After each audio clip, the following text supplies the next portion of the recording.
Hello, everybody.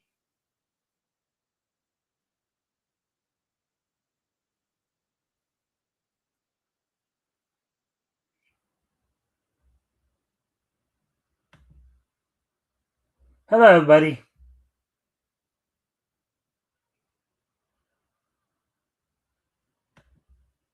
All right. Welcome to the Mikestand. Today is, of course, Tuesday, March the 31st, 2026. What that means that we are at the last day of March here, meaning we're 3 months into the 3 months into the we're through 3 months of 2026, about a quarter of the way through. Hopefully, everybody's having a good year thus far. Of course, we're going to give people a chance to come in before we get started. So, friendly reminder, as always, to both my Rumble and YouTube viewers, if you guys haven't already, you guys can help out by liking and sharing the stream. See if we can get some more friendly people to engage. That'd be appreciated. Also, if anything here grabs your attention, feel free to comment and or ask questions, and I will try to answer the questions to the best of my ability. We're just waiting for more people to show up before we get started. I'm going to go off camera here for a quick moment. I'll be right back. Just sit tight. Put some music on while it's on.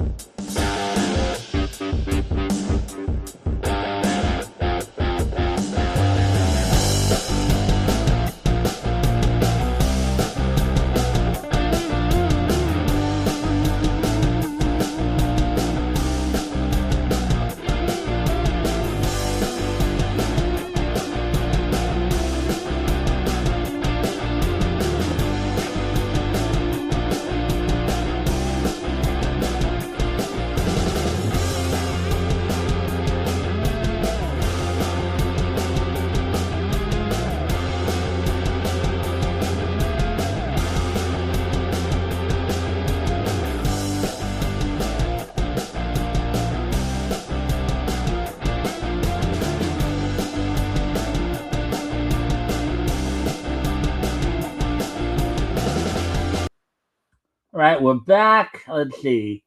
So we're coming up on 3 minutes here. So about another 8 seconds here. We'll probably will talk about what's on tap for tonight here.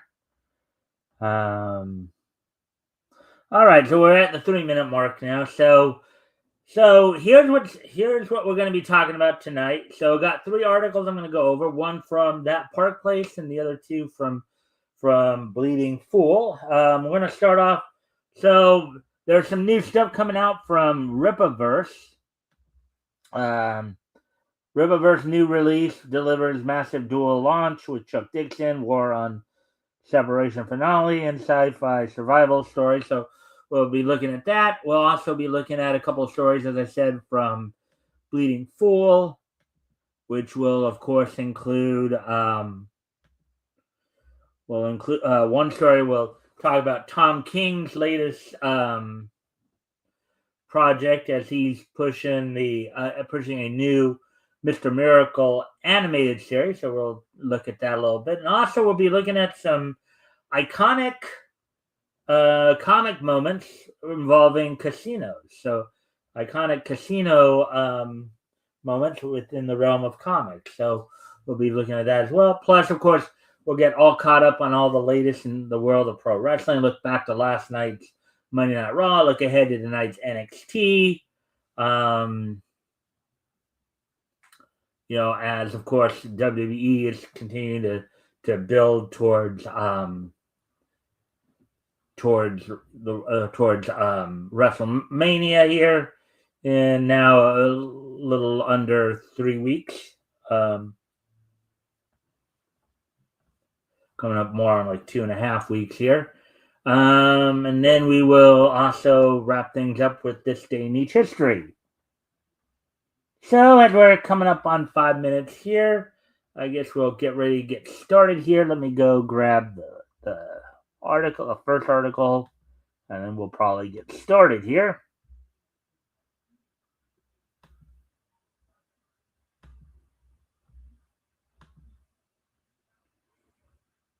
Alrighty, so now we're past the 5 minute mark.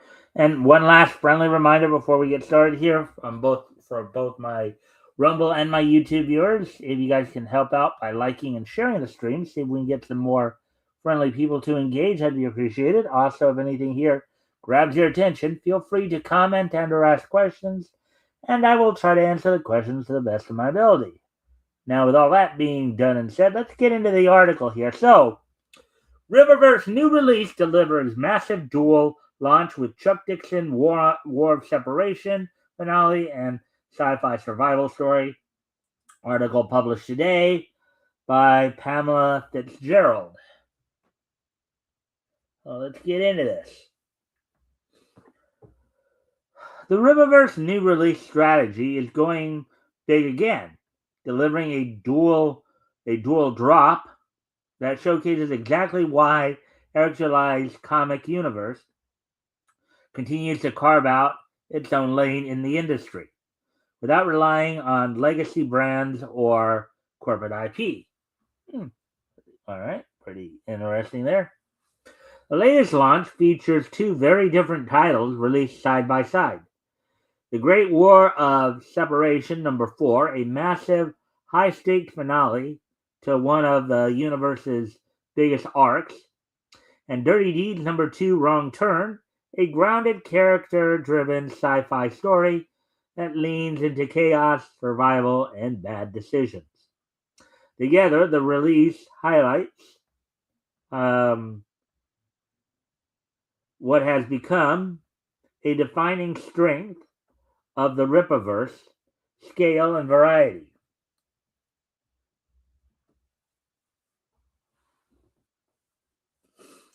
The Great War of Separation #4 brings a major arc to its breaking point. So, at the center of this Rippaverse new release is The Great War of Separation #4, written by the legendary Chuck Dixon, with art by Jack Herbert and colors by Marco Lesko. The issue serves as the explosive conclusion to a storyline that has steadily escalated in both scope and intensity. According to the official promotion, quote, the war hits its breaking point, unquote, as Solari stands as the last line of defense against overwhelming forces. Wow. Sounds pretty big.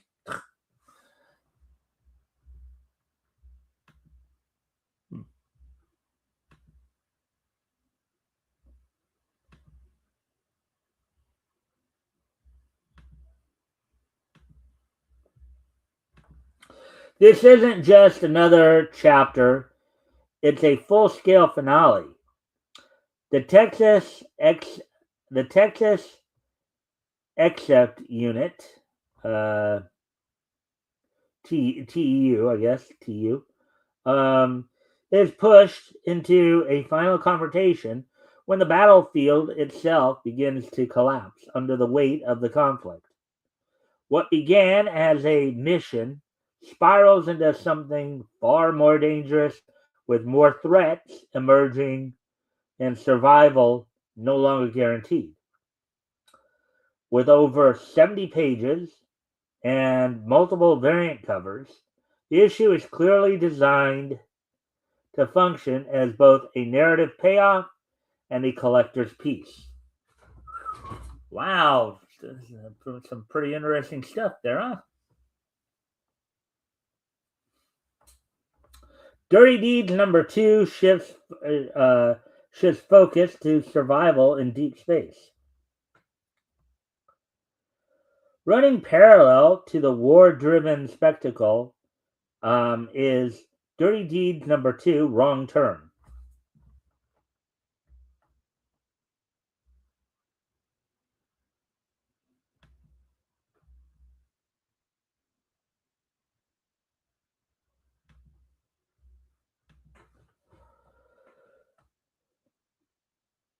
Written by Carol Brown with art by Evan Scale.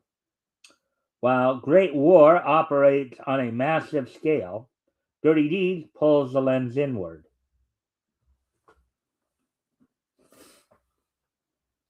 This time, the crew finds itself stranded in deep space after a job goes catastrophically wrong.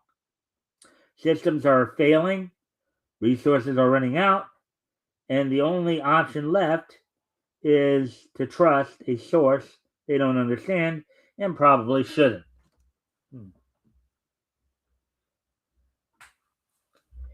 If Great War is about large-scale conflict, Dirty Deeds is about consequences. Unlike traditional sci-fi that leans into heroism, this story thrives on tension, unpredictability, and the fallout of poor decisions. These aren't idealized heroes, they're survivors, and barely at that. Two stories, one strategy. What makes this Rippaverse new release notable isn't just the individual books, it's the deliberate contrast between them. The Great War of Separation #4 delivers scale, spectacle, and a major turning point for the universe. Dirty Deeds offers a tighter, character-driven story focused on survival and consequences. That dual approach appears intentional. Rather than relying on a single flagship title, the Rippaverse continues building a wider ecosystem of stories. Some are interconnected, others stand alone, but all contribute to the growing universe that gives readers multiple entry points. So he's building a universe. This sounds like a very interesting universe he's building, to say the least.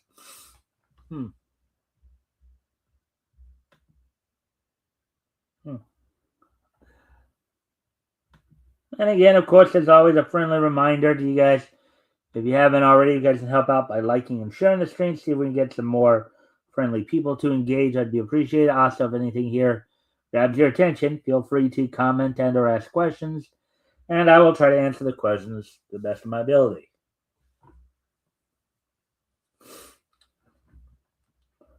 Continuing on here.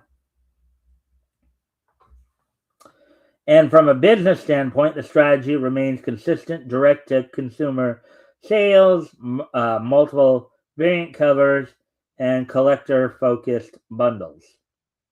The model has already proven successful with previous titles like Isome and Alpha Core, and this release continues doubling down on that winning approach.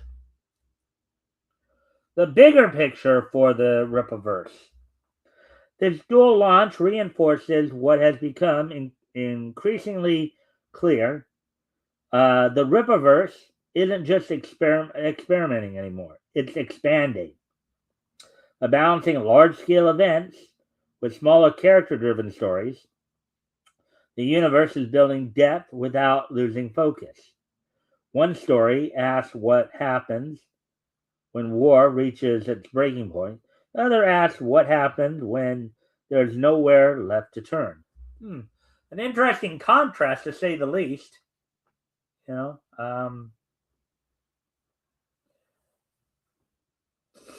Quite a contrast between big and little here, basically.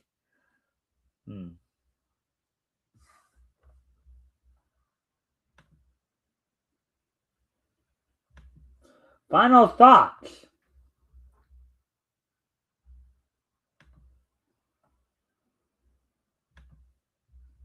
The latest Rippaverse double new release appears to be a statement about what the universe is trying to be.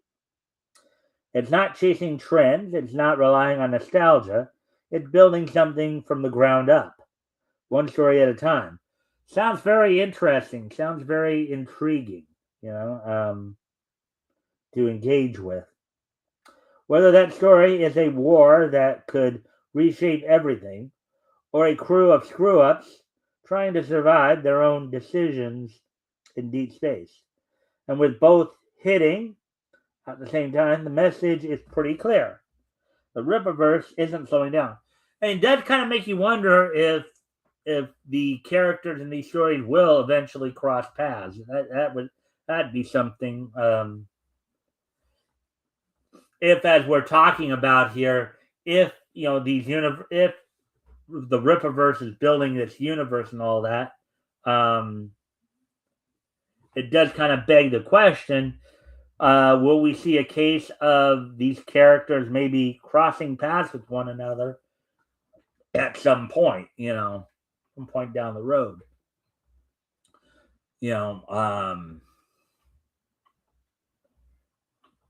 So that will be very interesting to see, nonetheless. All right, so there we go with the first story of the evening. Now we're of course going to head over to Bleeding Fool and check out and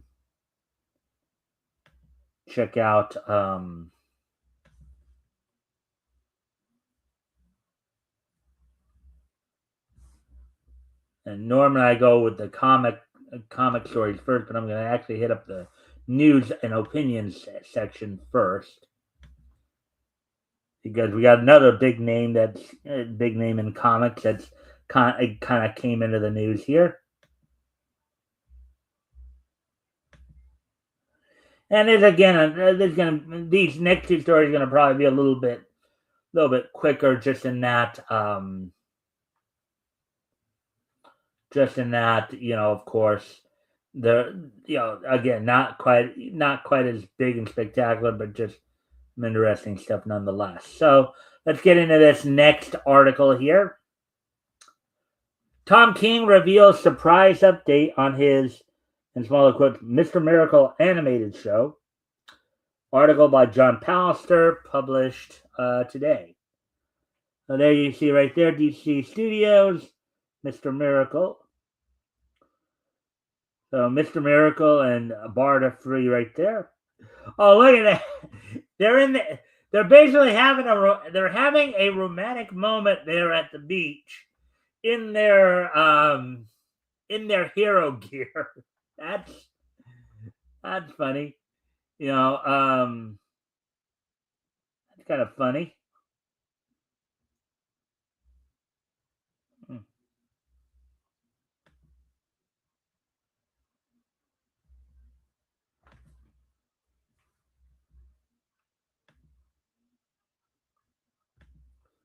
And I do need to go off camera here for a quick moment. I'll be right back. I'll put some music on while I'm gone.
All right, I'm back. So, anyways, let's get into this story then.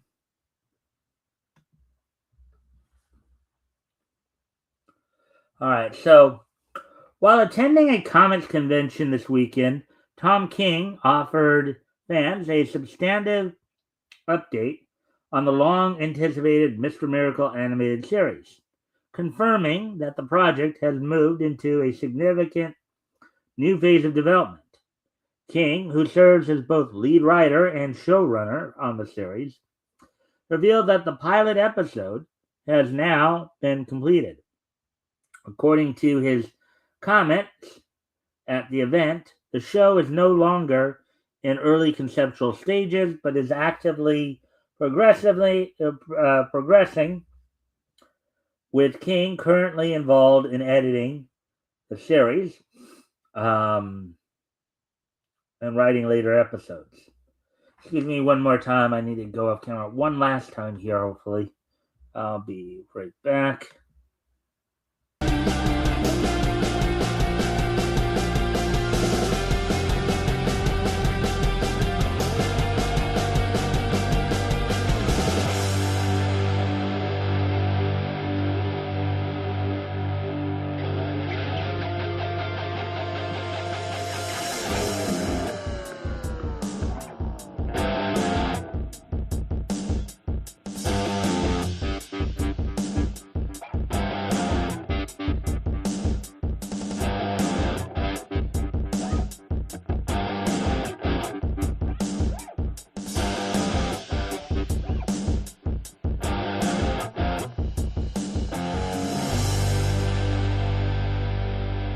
All right, sorry about that. Anyways, let's get back to the article here.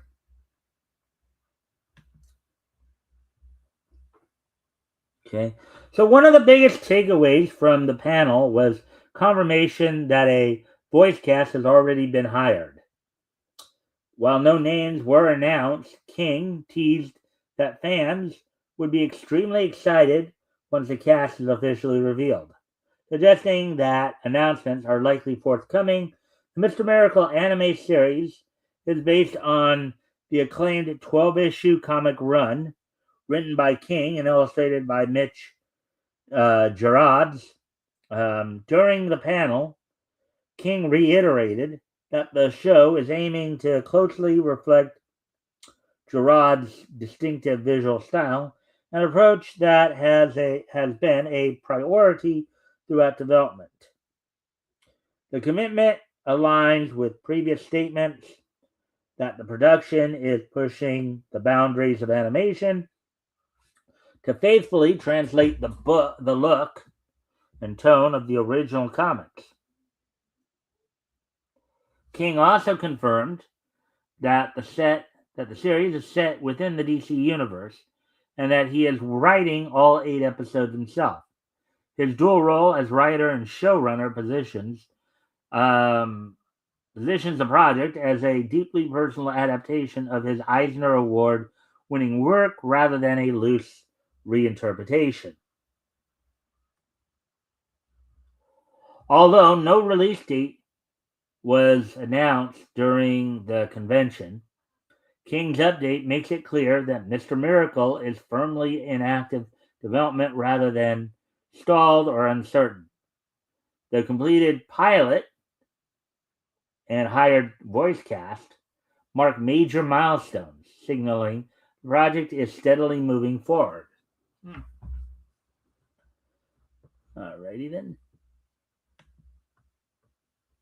Alrighty then. So now let's get to the last article of the evening.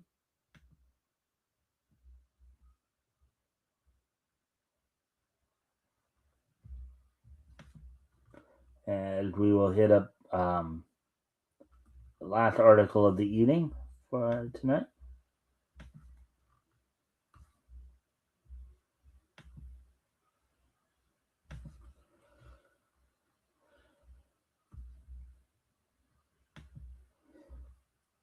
And here it comes.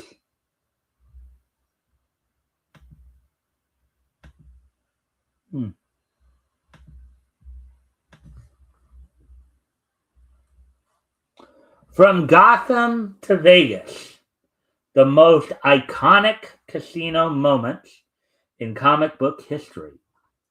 Article by Adam Dudley, published today. So from Gotham to Vegas, the most iconic casino moment. This is gonna seem interesting, isn't it? Oh, it even starts off with a bold paragraph here. Comic books, as you know them, have been around in their current form for nearly 100 years. Now, during that time, casinos have long been used as a location to create drama and some memorable storylines. Well, yeah, I mean, when you have when you do go, and you guys know this because we've been reading a lot of the Golden Age comics. When you go back to that time period, and you have, of course, you know, the gangster influence within the comics. Um, that does kind of make some sense. Casinos are more than just a flashy backdrop. They are places where fortunes can be won and lost, with characters revealing who they truly are.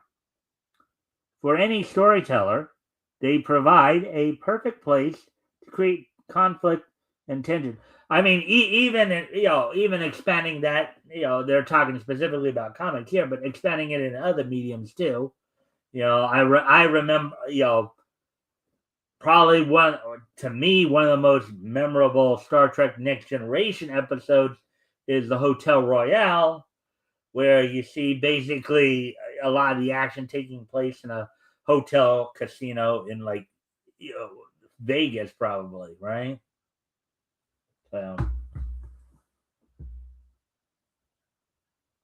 or in what would be kind of a mock version of it, based on a book of the same name. So, thankfully, for those who enjoy online casinos on the platforms, such as Bet First, you don't have to worry about superheroes clashing with villains while you're trying to play.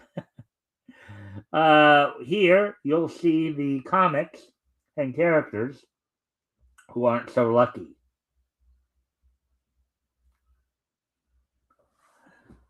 So let's see what examples they can give to their points here.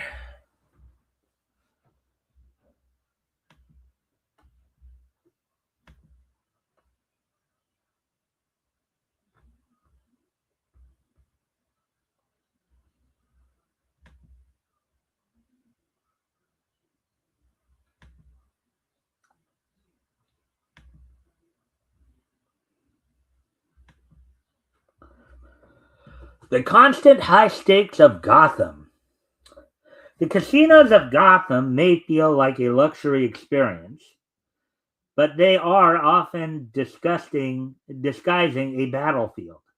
Um, in the stories featuring Batman, these casinos are often fronts for organized crime. You'll often see mob bosses behind the scenes laundering money, brokering deals, and testing the loyalties of those who may be crossing them. These mob casinos work perfectly well in Gotham as they act as a mirror on the cities themselves. Gotham may be glamorous on the surface, but underneath it's often corrupt. In those glamorous settings, Bruce Wayne is often seen playing the social game while simultaneously scanning for threats.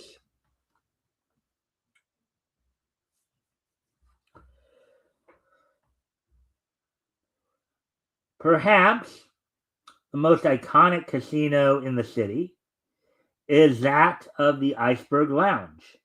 This is the Penguin's own casino that is able to mask the violence just out of sight.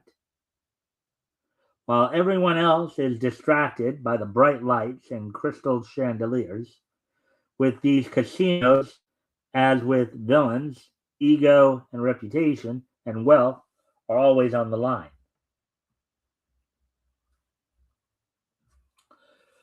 The comic world's greatest gambler?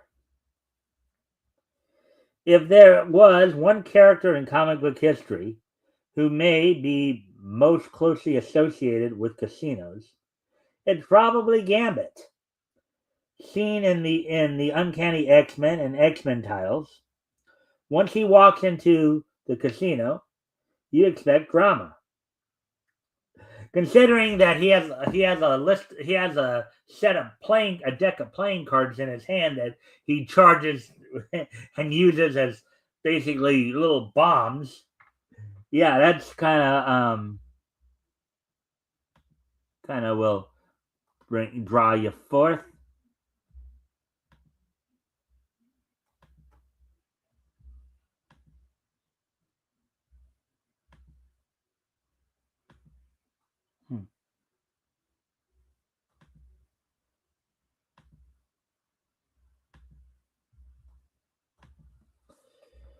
Let's see. Along with a smooth talk and sleight of hand, you also expect a little danger with his explosive playing cards. You think? Many of these moments happen in the smoky back rooms and glittering gaming floors of New Orleans.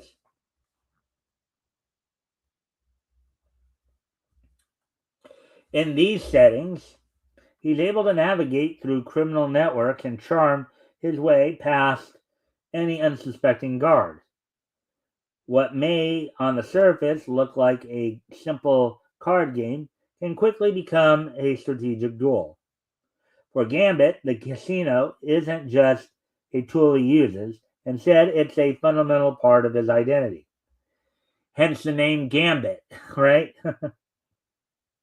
His abilities add an extra question for readers due to the moral ambiguity on show. Is Gambit cheating, or is he just taking advantage of a corrupt system?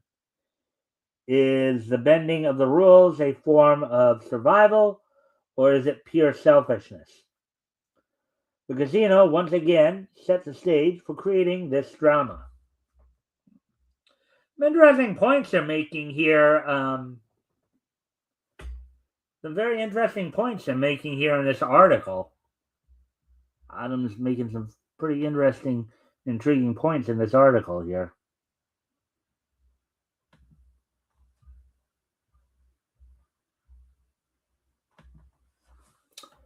Superheroes undercover in Sin City.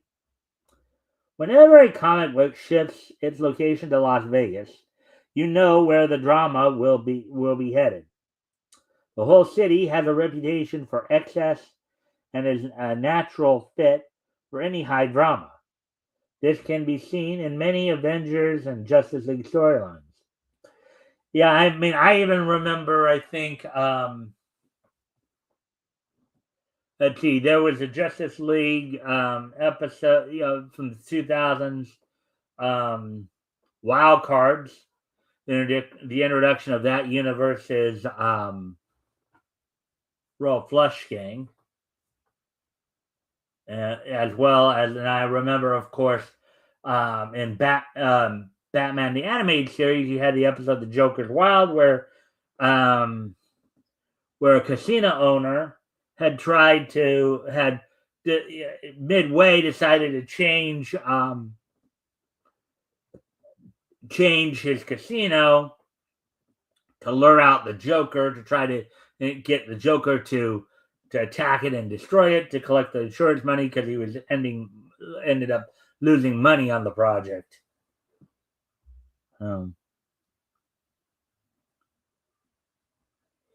Here, you'll often see teams tracking villains through casino floors, often disguising themselves as high rollers. Well, I even remember seeing a chase scene in a casino on the Justice League episode I mentioned a moment ago. I think you did have, like, you had a chase scene between one of the members of the Royal Flush Gang and Batman, I believe, in one of them. But writers here are able to expertly build up tension due to the crowded and unpredictable nature of these environments. You know that one wrong move could cause chaos to erupt at any moment. Almost as with Gambit, the Flash can make use of his skills to combine probability with speed. Games that are meant to be built on chance meet a hero who is known for being able to bend both time and odds. The Las Vegas setting allows artists and writers to elevate the usual spectacle of comic books, the likes of neon reflections and marble floors, only add to the atmosphere, an atmosphere where capes and costumes dance with slot machine lights,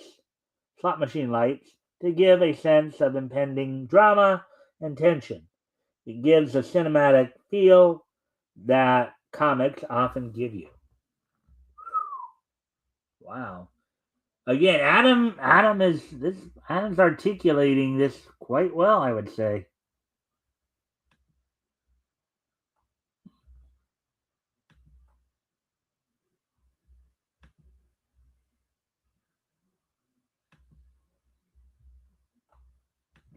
All right, so villains who bet it all. Casinos aren't just a place for heroes to save the day. They can also be a place for villains to expand their empires and conjure their evil plans. As previously noted, like, for example, with Penguin, right, and the Iceberg Lounge. Um, we've also seen some other examples elsewhere as well. Um,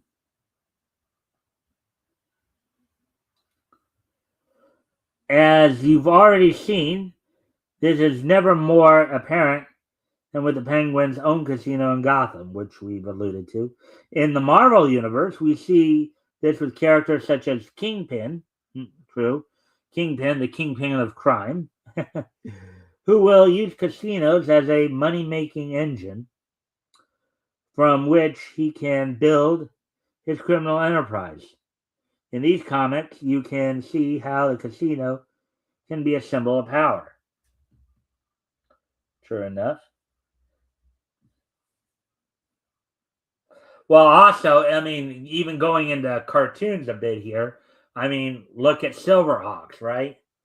You know, Monstar, the leader of the mob boss of Limbo there, and of course he's got, of course, his casino boss in Poker Face, the robot with the slot machine eyes.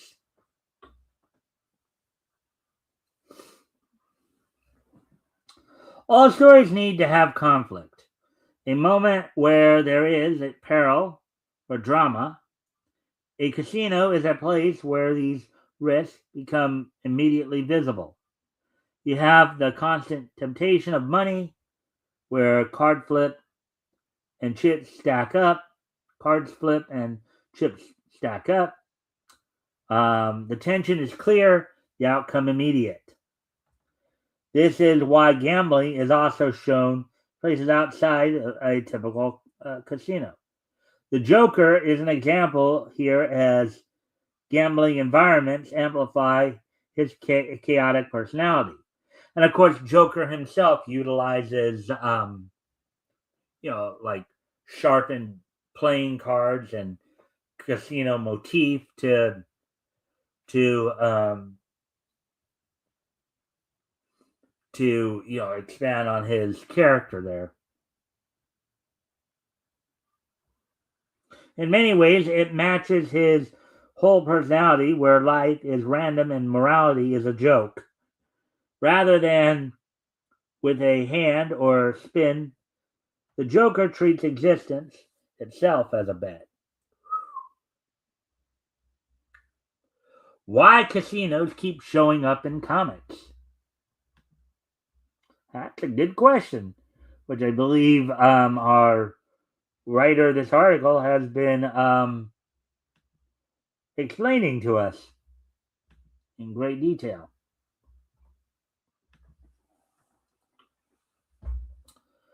Casinos have been a recurring presence in comic books, and that isn't going to change anytime soon.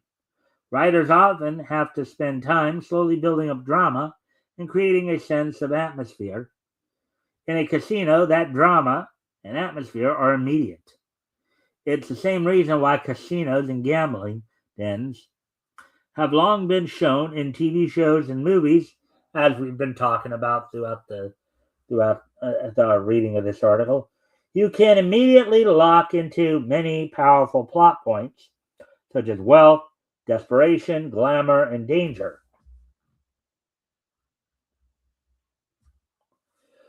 What's great about a casino is that this drama can feel real and relatable.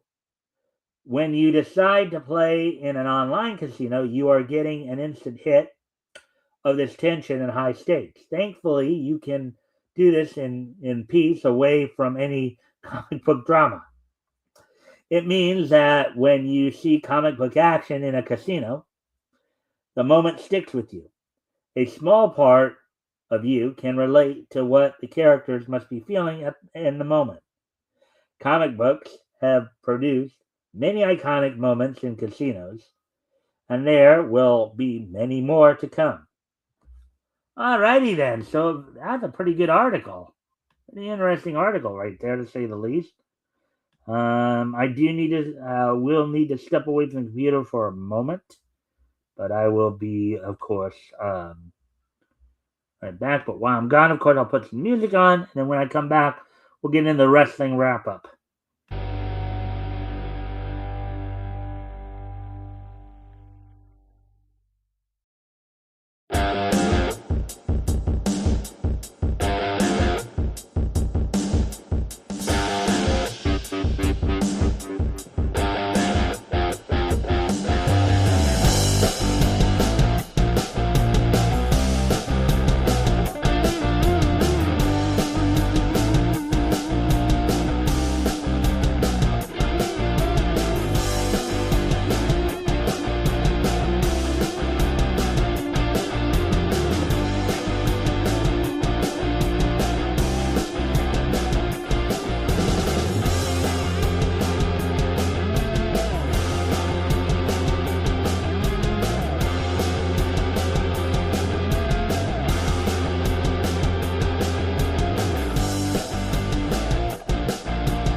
All right, I'm back. So now let's, of course, ready to move on to.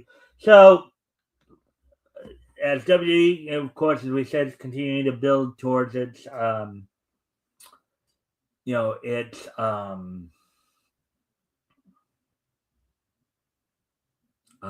its WrestleMania coming up in a little under 3 weeks here, probably close to 2.5 now. And I know NXT will have its, will be having its Stand and Deliver pay per view, I believe, pretty soon here. Oh, wait, what are we doing here? Let's, of course, take a look. Let's go ahead and take a look at what happened on last night's. First off, we'll take a look at what happened on last night's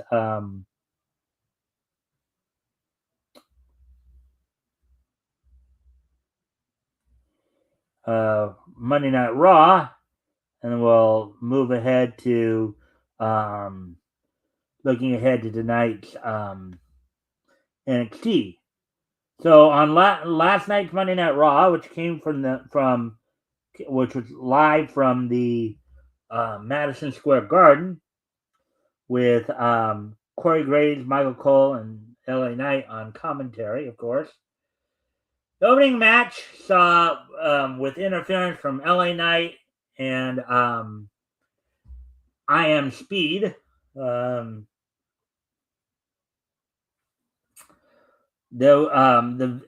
have new in a match for the WWE World Tag Team Championships, in a street fight. The Vision duo of Logan Paul and Austin Theory defeated the Usos, Jay and Jimmy Uso, to become the new WWE World Tag Team Champions.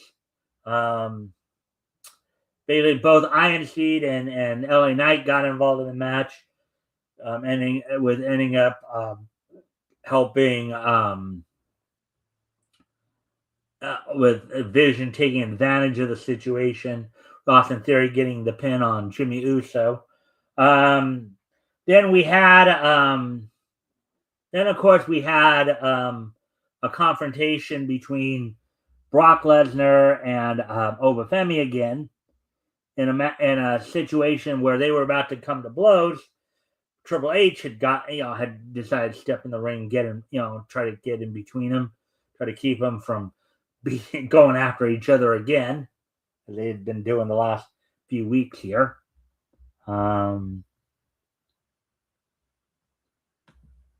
Let's see. Then we had a match for the WWE Women's Tag Team titles, in which Irresistible Forces of Nia Jax and Lash Legend retained via DQ over Bayley and Lyra Valkyria when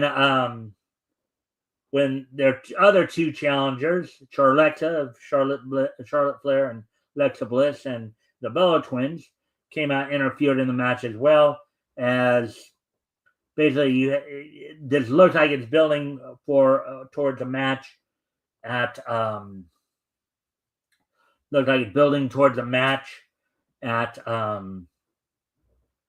Survival at WrestleMania, a possible four-way match with Irresistible Forces defending the belts against Charlexa, Bella Twins, and Bayley and Lyra Valkyria. We'll just wait and see how that all pans out. Also, then you had Adam Pearce confront Paul Heyman and let him know that Seth Rollins was medically cleared.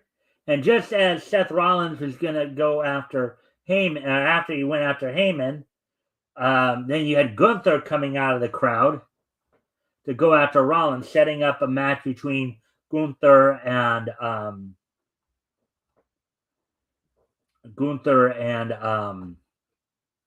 and Seth Rollins. Now, this came about because originally the two men's respective original WrestleMania opponents, in the case of for Gunther, Rey Mysterio, and in the case of Seth Rollins, Braun Breaker, neither one of them has been medically cleared yet, and they don't believe they'll be medically cleared by WrestleMania. So to get these two on the show, it looks like they decided to put these two in a match. Then, of course, you had a confrontation between Liv Morgan and women's world champion Samuel Lacour that saw the return to Raw of Roxanne Perez coming off of that surgery where she had a benign cyst taken out of her back, in which the two members of the Judgment Day, Morgan and Perez, double teaming, beating up on Stephanie Vaquer. Then you had in a match for the WWF WWE Intercontinental title, Penta successfully retained over Kofi Kingston, who had Grayson Waller in his corner, in just under 10 minutes. And then in the main event, you saw Raquel Rodriguez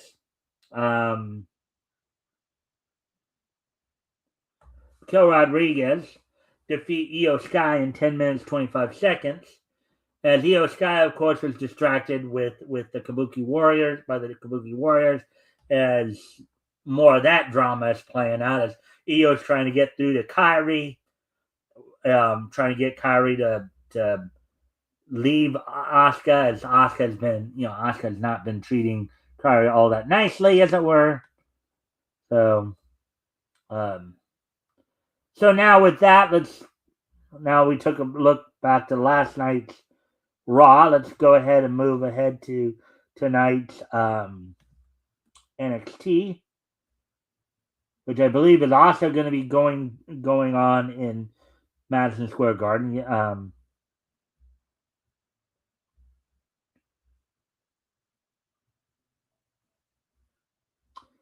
Tonight NXT will be going on in Madison Square Garden, airing tonight from the actually not quite Madison Square Garden, at the Infosys Theater at Madison Square Garden, airing on the CW. You have the matches including, with Josh Briggs as special guest referee, a battle of two big hosses in Keanu Carver and Jasper Troy. You have in a battle of two women, in a women's singles match, you have Jada Parker taking on Kalani Jordan. A match that was set up last week's NXT. In 6-man tag action, TNA World Champion Mike Santana teams with OTM out of the mud of Bronco Nima and Lucian Pride, take on the team of Dark State of Osiris Griffin, Dion Lennox, and Saquon Sugars. In the tournament final to determine the number one contenders to the NXT tag titles, Los Americanos of Bravo and Rayo Americano take on the Birthright of Channing Lorenzo and Uriah Connors. And a number one contendership match for the NXT Women's Championship to determine the next challenger to JC Jane. It's going to be Lola Vice going up against Kendall Gray. Kendall Gray coming off of her reign as Evolve champion. So that's all we got for the wrestling wrap-up for you guys. So now, with today being, as I said, Tuesday, March 31st, 2026, of course, the last day of March, so we're about a quarter of the way through the year already. Hopefully, as I said, everybody's having a good year thus far. Let's take a look back at this day in Nietzsche history. History!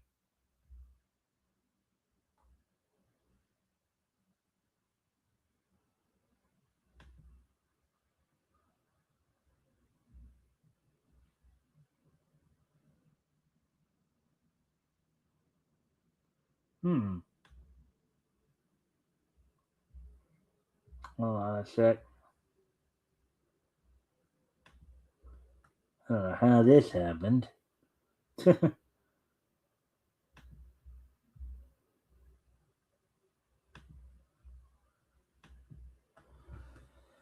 Let's see.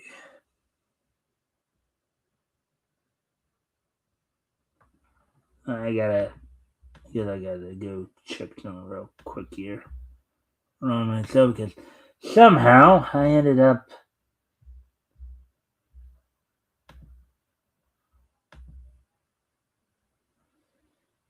Just give me a sec, folks. I just kind of.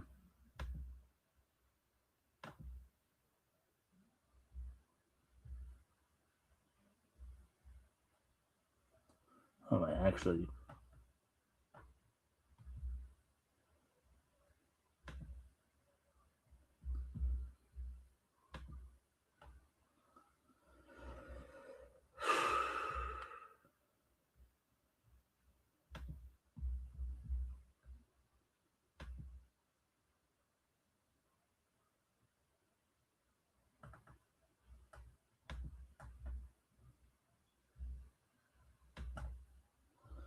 Had to just kind of remind myself, because something, I guess, I don't know how this happened, but I knew I did check the.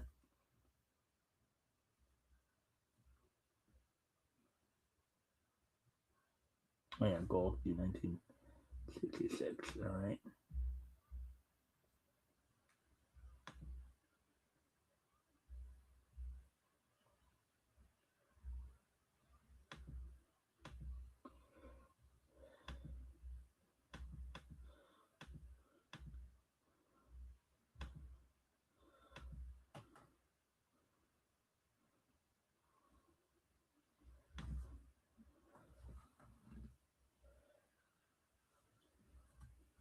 There we go.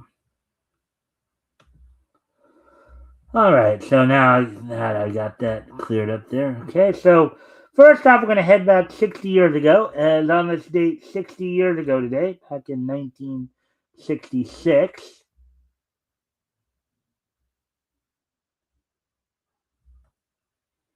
back in 1966, the 180th issue of Marge's Little Lulu went on sale on this date back in 1966 from Gold Key. Sold for 12 cents for 32 pages. This series initially started out as part of Dell's as part of Dell's part of Dell's um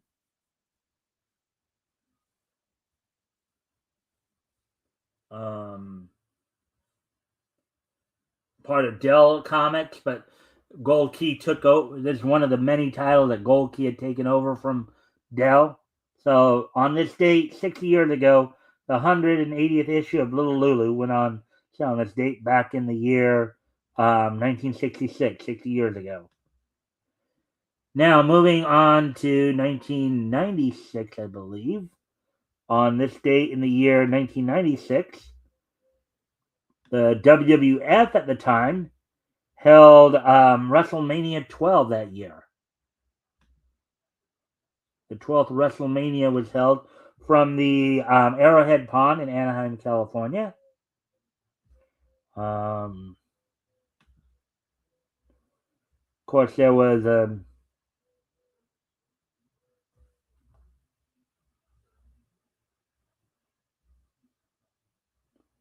I guess there had been a tag team tournament to determine the in which on the free for all that night, the Body Donnas would defeat the